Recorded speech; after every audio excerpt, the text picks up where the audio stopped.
They ruled streets like kings without crowns, turning neighborhoods into battlegrounds where fear lived on every corner. These gang leaders built empires from drugs, guns, and blood, but every empire faces its fall. In this video, we bring you one of the most dangerous bosses who once terrorized cities across the world until justice finally came. No fiction, no dramatization, only cold facts, real crimes, and the sentences that ended their reigns. Joaquín El Chapo Guzmán, the kingpin who dug tunnels beneath Mexico. Joaquín Guzmán was born on April 4, 1957, in the rugged mountains of Sinaloa, Mexico. The world would one day call him El Chapo, meaning shorty, a nickname for his small height. But there was nothing small about his ambition. He grew up in poverty, the son of a poor farmer, and by his teenage years he had already turned to the drug trade. The mountains of Sinaloa were famous for marijuana and opium poppies, and Guzmán learned early how to cultivate, transport, and sell. What began as survival soon became a career in organized crime. By the 1980s, El Chapo worked under Miguel Angel Felix Gallardo,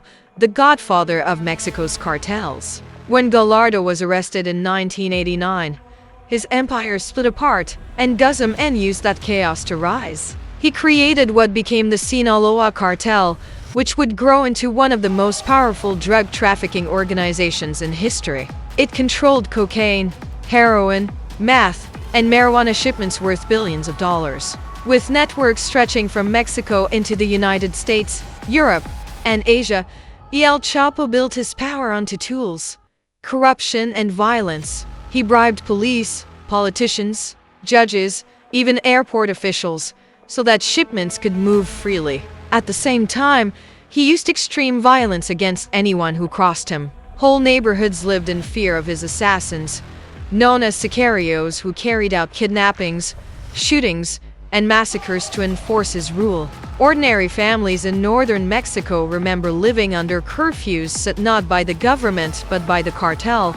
One of his most infamous strategies was the use of tunnels. El Chapo ordered engineers to dig sophisticated underground passageways across the US-Mexico border. These tunnels were not simple holes. They were reinforced, ventilated, and even lit with electricity. Tons of drugs were smuggled through them, bypassing checkpoints and border patrols. Later, tunnels would also play a role in his daring prison escapes, making him both a legend and a nightmare for law enforcement.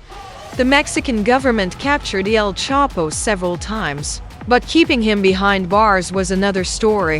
In 1993, he was arrested in Guatemala and sent to prison in Mexico. But with his fortune, he bribed guards and officials until life inside was easier than the outside. He continued to run the Sinaloa Cartel from his cell, proving that bars meant little against billions of dollars. In 2001, he escaped by hiding inside a laundry cart wheeled right out of prison. For over a decade afterward, he lived on the run, guarded by entire armies of gunmen. His legend grew with every year. Some called him Robin Hood, claiming he gave money to poor communities, while others knew him only as a killer. Mexican and US authorities made him their top target, but he remained elusive, moving constantly between safe houses hidden in mountain villages and urban hideouts. Finally, in 2014, a combined operation of Mexican Marines and US drug enforcement agents captured him in Mazatl and Sinaloa. But even this was not the end. In 2015, El Chapo pulled off one of the most astonishing prison escapes in modern history. From his cell in Altiplano maximum security prison, a mile-long tunnel had been dug directly to his shower. The tunnel had rails, ventilation, and a motorcycle modified to run on tracks. Surveillance cameras caught him walking into the shower. He never came out. Once again, Guzmán had embarrassed an entire nation. For months he was a fugitive again, even giving interviews to journalists. But his arrogance helped bring him down. In January 2016, Mexican Marines raided a safe house in Los Mochis after intelligence linked him to suspicious meetings. After a fierce gun battle, Guzmán was captured. This time, the Mexican government did not want to risk another escape.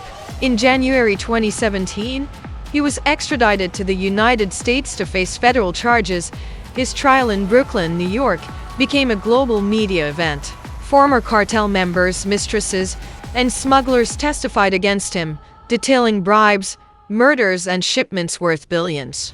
Jurors heard how he once killed rivals with his own hands, and how his cartel smuggled drugs in everything from oil tankers to passenger jets. The mountain boy from Sinaloa had become the world's most notorious drug lord. In February 2019, Joaquín El Chapo Guzmán was found guilty on all charges, including drug trafficking, organized crime, and firearms offenses. The sentence was life in prison plus 30 years. He was also ordered to forfeit $12.6 billion, an amount representing the estimated earnings of his cartel. Today, El Chapo is locked away in the United States Penitentiary Administrative Maximum Facility in Florence, Colorado, better known as ADX Florence.